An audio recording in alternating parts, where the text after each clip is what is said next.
Do you desire to turn your passion into income? Connect with other creative souls who also dance to the beat of their own drum? I'm Marie Nicole, and I'm devoted to combining beauty, uniqueness, and connection in everyday living experiences. As a creative professional and Dharma coach, I help people connect to the truth of who they are and facilitate them in embodying their uniqueness. It is my hope in this podcast that I inspire you to live your life on your terms and earn your income through being uniquely you. After all, it's the unique thread that we each contribute to the collective tapestry that creates the whole.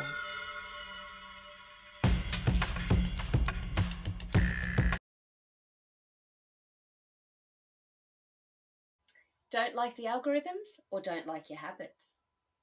If you don't like the algorithms and what they're feeding you, then perhaps you should take a closer look at how you spend your time on social media. If you're doing what you think you should rather than what lights you up, then you're going to be fed posts that frustrate you because they don't align with what you're really about. I know some friends of mine and acquaintances even that like the same things that I do because of the suggested wildlife based posts that come into my feed with videos of cute little turtles helping each other flip back over and a male bird practicing its mating dance with another male friend.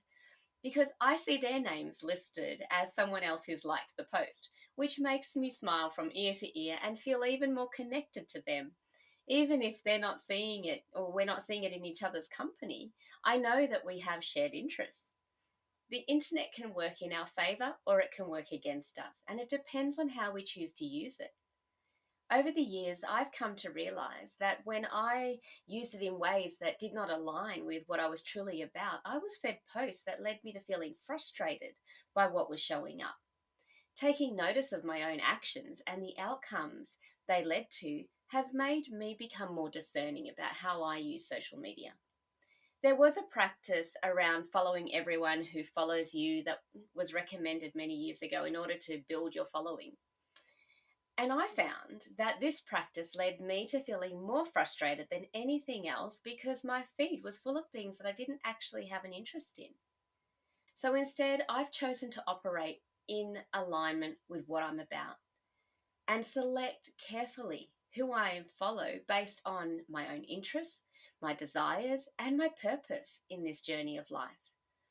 In turn, I've been fed some of the most valuable information and even promotional material that have been quite impactful in my life, like the Shift Network ads, which started popping into my Instagram feed when I was becoming more curious about shamanism, questioning our modern day choices and how things worked against us.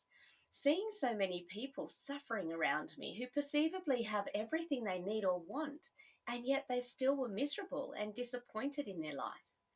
Being fed the Shift Network and advertisements then led me to discovering the Brothers Corrin and doing their 7 week voice activation course, which has been life changing. It connected me back to my unique voice and whole body instrument. I have no doubt that the benefits of this will continue throughout the rest of my personal growth and expansion for a long time to come. And so I am grateful for the Shift Network ending up in my feed to then lead me to the Brothers Corrin and this new way of being. I do think there is a danger in only hanging out with those who have a similar perspective on life to us, closing ourselves off to the diverse ways of thinking. I believe it's really healthy to hear a different opinion because it provides you with the opportunity to learn something new, see things from a perspective that you may not have considered. But when I hear people complain about the algorithms, I can't help but wonder what is it that they're doing on a daily basis that leads them to feel so frustrated. I'm often fed things via the algorithms that are more relevant to my youngest son's interests, as he is regularly showing me things that he is interested in on my phone, and vice versa. I often laugh at what shows up in my feed that is not something I would have searched for myself, like motorbike gear for dirt bike riding. While I'd love to get my motorbike license and ride road bikes someday, I have no interest in dirt bike riding. In saying that, I'm also fed a lot of footage of out of the way off roading locations around Australia that I had no idea about, all because of the algorithms. travelling around our country is right up there on our wish list in this next phase of our journey. And when I say on our wish list, I'm referring to my youngest son and I. We often talk about, dream about, and plan what our road tripping adventures will look like once we get through this transition of closing my commercial space and shifting my work to being more remote, not being locked in a fixed location. A part of that is the type of four-wheel drive we'll buy and how we'll kit it out for off-roading adventures. He loves cars and would like to do a school-based mechanics apprenticeship at our mechanics workshop. And they work on a wide range of cars, from highly modified to classic vintage cars. So when we drive past this workshop every day, we talk about the cars that are parked out the front. I've been talking about wanting to get an old Defender for a long time, but my mechanic recommends that I get an old Land Cruiser instead. So all of our searches on the web for vintage four-wheel drives has fed into my social feeds cars that I didn't even know about, like the Ford Bronco, which I've started to fall in love with. The vintage Ford Broncos and the way that they've been done up are just gorgeous. I haven't yet told my mechanic about this. But recently I was introduced to an upcoming Outback Spiritual Festival being held in Broken Hill later this year, which then made me revisit the idea of taking little experimental trips before heading off on a big adventure around the country, which actually makes me grateful for the way the algorithms work. Because in my situation right now, I am so focused on tying up all the loose ends and unraveling the life that was in preparation for new beginnings, which I have no idea what that will look like at the moment. And for someone who's usually a planner that lays the foundation down for the next thing before launching off the safety and security of the known, this is really quite challenging for me. But because these advertisements keep coming through in my feed, reminding me that what could be next could be so much more magical than what was and where I was headed. I'm also fed imagery from beautiful makers and designers around the world who create garments with intention that align with my lifestyle and style and ethos, and jewelry that connects me to the essence of who I am and what I value, as well as beautiful homes and vacation destinations that speak to my wanderlust spirit. Which takes me back to, if you are frustrated with what the algorithm is feeding you, perhaps you need to look more closely at the habits you've formed that do not align with your values and how you wish to spend your days.